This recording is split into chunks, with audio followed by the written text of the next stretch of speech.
Tuilomui Darakra Mani Nopuk Mamani Abano Kashina Hanke Jotono Hansake Basana Rangnai Haste Habang Basana Rangnai Amsai Lukuro Basana Rangnai Hansake Samu Hajan Rangnai of the Hino Kok Sarka Haste Political Biruni CPM Ada Manik Shaka Praksalo Biruni Bukastini Juda Juda Tuilomui Darakra Zak Hairo Perendaya Tantini Bo Optino Shaiknarka গত 40-41 বছরের মধ্যে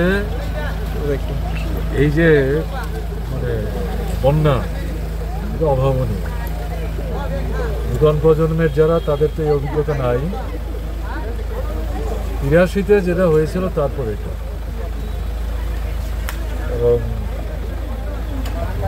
ক্ষয়ক্ষতি যদিও সরকার প্রাথমিক হিসাব করছে কিন্তু এটা চূড়ান্ত মনে করার কারণে কমে যাবে, জল নামবে, ক্ষয়ক্ষতির পরিমাণ বাড়বে। কিন্তু আমাদের এই মুহূর্তে মূল বক্তব্য হচ্ছে যাদের মানে এখনও ক্যাম্পে থাকতে হচ্ছে তাদের খাওয়া দাওয়া, স্যানিটেশন, শিশু তাদের খাদ্য এগুলো দেখতে হবে, চিকিৎসার ব্যবস্থাটার দিকে নজর দিতে হবে।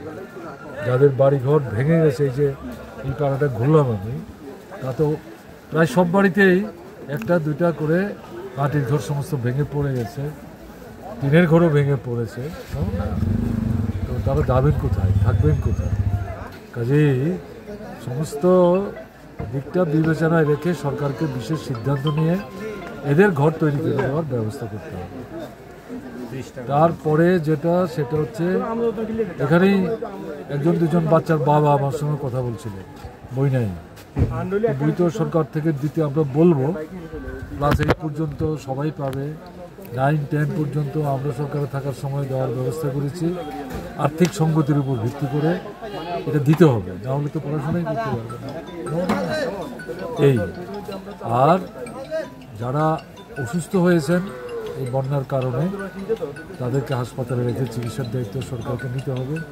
যারা মারা গেছে আমি শুনলাম এখানে হার্ট ফেল করেছেন, যাই হোক, এই পরিবারে যদি উপার্জন করার আর কোনো লোক না থাকে অথচ উপার্জনশীল লোক আছেন, তাদেরকে সরকার থেকে আয় উপার্জনের একটা নিশ্চিত ব্যবস্থা করতে হবে, নাহলে তো হবে না। আর রাস্তাঘাট খুব তাড়াতাড়ি ঠিক করতে হবে, বিদ্যুৎ তাড়াতাড়ি নিয়ে যেতে হবে, বিদ্যুৎ না হলে পরে পানীয় জল পাবে না। আর কৃষি, পশু, মৎস্য এই তিনটা যে ক্ষতি হয়েছে এগুলো হিসাব করে একসাথে সবটা করার কথা আমরা বলছি না। আমরা সরকারে থাকলেও একসাথে সব জিনিস করতে পারতাম, ঘটনা তা না।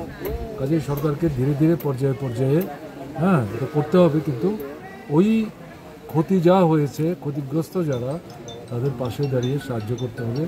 এটা একটা বিশেষ পরিস্থিতি তৈরি হয়েছে, কাজে না সবাই মিলে এখানটাতে একসাথে দাঁড়াতে হবে, সরকারকেও সাহায্য করতে হবে, সরকারেরও দলমতের ঊর্ধ্বে থেকে সবাইকে নিয়ে অগ্রসর হতে হবে। তাহলেই যত জটিলই পরিস্থিতি, মানুষ কোনো কঠিন পরিস্থিতি মোকাবেলা করে বেরিয়ে আসতে পারে না, এটা ঘটনা।